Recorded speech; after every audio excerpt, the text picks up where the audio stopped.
श्रीमते रामानुजाय नमः। श्रीमते निगमान्त महादेशिकाय नमः। वेदांत देशिकर विरचितं श्री हयग्रीव स्तोत्रम्। श्रीमान् वेंकटनाथार्य कवितार्किक केसरी वेदांताचार्य वर्यो मे सन्निधत्तां सदा हृदि। ज्ञानानन्दमयं देवं निर्मलस्फटिकाकृतिम् आधारं सर्वविद्यानां हयग्रीवम् उपास्महे। ज्ञानानन्दमयं देवं निर्मलस्फटिकाकृतिम् आधारं सर्वविद्यानां हयग्रीवम् उपास्महे। स्वदसिद्धं शुद्धस्फटिकमणिभूप्रतिबडम् सुधा सत्रीचीभिर्द्युतिभिरवदात त्रिभुवनम् अनन्तैत्रय्यनन्तैर् अनुविहित हेषाहलहलम् हताशेषावध्यं हयवदनमीडीमहिमहः समाहारः साम्नां प्रतिपदमृचां धामयजुषां लयप्रत्यूहानां लहरिविततिर्बोधजलदेः कथादर्पशुभ्यत् कतककुलः कोलाहलभवम् हरत्वन्दर्ध्वान्तं हयवदन हेषाहलहलः प्राची सन्ध्या काचिदन्तर्निशायाः प्रज्ञा दृष्टे रञ्जनश्रीरपूर्वा वक्त्री वेदान् भातु मे वाजिवक्त्रा वागीशाक्या वासुदेवस्य मूर्तिः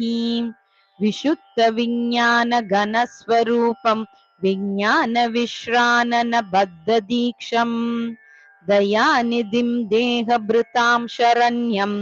देवं हयग्रीवमहं प्रपद्ये। अपौरुषेयैरपि वाक्प्रपञ्चैः अध्यापिते भूतिमदृष्टपारां स्तुवन्नहं मुग्ध इति त्वयैव कारुण्यतो नाथ कटाक्षणीयः। दाक्षिण्यरम्या गिरिशस्य मूर्तिः देवी सरोजा सनधर्मपत्नी व्यासादयोऽपि व्यपदेश्य वाच स्फुरन्ति सर्वे तव शक्तिलेशैः मन्दो भविष्यन् नियतं विरिञ्चो वाचां निधे वञ्चितभागधेयः दैत्यापनीतान् दययैव भूयोऽपि अध्यापयिष्यो निगमान्न चेत्त्वं वितर्कढोलां व्यवधूय सत्त्वे बृहस्पतिं वर्तयसे यतस्त्वं तेनैव देवत्रदशेश्वराणाम् अस्पृष्टढोलायितमादिराज्यम् अग्नौ समिधार्चिषि सप्ततन्दोः आतस्तिवान् मन्द्रमयं शरीरम् अखण्डसारैर्हविषां प्रदानै आप्यायनं व्योम सदां विदत्से यन्मूलमीदृक् प्रतिभादितत्वं या मूलमाम्नाय महाद्रुमाणां तत्त्वेन जानन्ति विशुद्धसत्त्वा तामक्षरामक्षरमातृकां त्वाम् अव्याकृतात् व्याकृतवानसि त्वम् नामानि रूपाणि च यानि पूर्वं शंसन्ति तेषां चरमां प्रतिष्ठां वागीश्वरत्वां त्वदुपज्ञवाचः मुग्धेन्दुनिष्यन्द विलोभनीयां मूर्तिं तवानन्दसुधा प्रसूतिं विपश्चितश्चेतसि भावयन्ते वेलामुदाराम् इव दुग्धसिन्धोः मनोगदं पश्यति यः सदा त्वां मनीषिणां मानसराजहंसं स्वयं पुरोभावविवादभाजः किं कुर्वते तस्य गिरो यतार्हम् अपीक्षणार्धं कलयन्ति ये त्वाम् आप्लावयन्तं विशदैर्मयूकैः वाचां प्रवाहैरनिवारितैस्ते मन्दाकिनीं मन्दयितुं शमन्ते स्वामिन् भवद्ध्यानसुधाभिषेकात् वहन्ति धन्याः पुलकानुबन्तम् अलक्षिते क्वापि निरूढमूलम् अङ्गेष्विवानन्ततु मङ्कुरन्तम्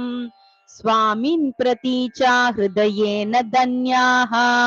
त्वध्यानचन्द्रोदयवर्धमानम्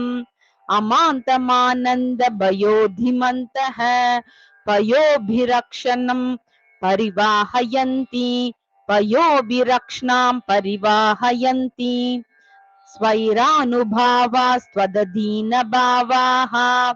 समृद्धवीर्यास्त्वदनुग्रहेण विपश्चितो नाथ तरन्ति मायाम् वैहारिकी मोहनपिञ्चिकां ते प्राङ्निर्मितानां तपसां विपाकाः प्रत्यग्रनिःश्रेयससम्पदो मे समेधिशीरं स्तव पादपद्मे सङ्कल्पचिन्तामनयः प्रणामाः विलुप्तमूर्धन्यलिपिक्रमाणां सुरेन्द्रचूडा पदलालितानां त्वदङ्घ्रिराजीवरचः कणानां भूयान् प्रसादो मयि नाथ भूयात् परिस्फुरन्नो पुरचित्रभानु प्रकाशनिर्धूततमोऽनुशङ्कां पदद्वयीं ते परिचिन्महेन्तः प्रबोधराजीव विभाद संध्यां त्वत्किङ्करालङ्करणोचितानां त्वयैव कल्पान्तरपालितानां मञ्जूप्रनादं मणिनूपुरं ते मञ्जूषिकां वेद गिरां प्रदीमः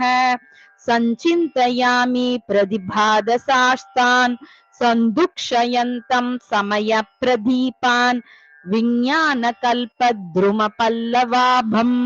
व्याख्यानमुद्रा मधुरं तरं ते चित्ते करोमि स्फुरिताक्षमालं सव्येतरं नाथकरं त्वदीयं ज्ञानामृतोदञ्जनलम्पटानां लीलाकटीयन्त्रमिवाश्रितानां प्रबोधसिन्धोररुणैर्प्रकाशैः प्रवालसङ्घातमिवोद्वहन्तं विभावये देव स्वपुस्तकं ते वामं करं दक्षिणमाश्रितानां तमांसि भित्त्वा विशदैर्मयूकैः सम्प्रीणयन्तं विदुषश्चकोरान् निशामये त्वां नवपुण्डरीके शरद्घने चन्द्रमिव स्फुरन्तम् दिशन्तु मे देव सदा त्वदीयाः दयातरङ्गानुचरा कटाक्षाः श्रोत्रेषु पुंसाम् अमृतं शरन्तीं सरस्वतीं संश्रितकामधेनुं विशेषवित्पारिषदेषु नाथ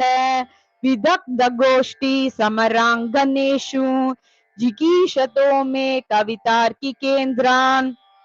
जिह्वाग्रसिंहासनमप्युपेयाः त्वां चिन्तयन् त्वन्मयतां प्रपन्नः त्वामुद्गृह्णन् शब्दमयेन धाम्ना स्वामिन् समाजेषु समेधिशीय स्वच्छन्दवादाहवभद्रशूरः नानाविधानां मगति कलानां न चापि तीर्थेषु कृतावतारः ध्रुवं तवानाथ परिग्रहाय नवं नवं पात्रमहं दयायाः अकम्पनीयान्यपनीति भेदैः अलं कृषीषन् हृदयं मदीयं शङ्गाकलङ्गा भगमोज्ज्वलानि तत्त्वानि संयञ्चि तव प्रसादात् व्याख्यामुद्रां करसरसिजै पुस्तकं शङ्खचक्रे बिभ्रद्भिन्नस्फटिकरुचिरे पुण्डरीके निषण्णः अम्लानश्री अमृतविशदैर् अंशुभिः प्लावयन् माम् आविर्भूयादनघमहिमा मानसे वाकधीशः व्याख्यामुद्रां करसरसिजै पुस्तकं शङ्खचक्रे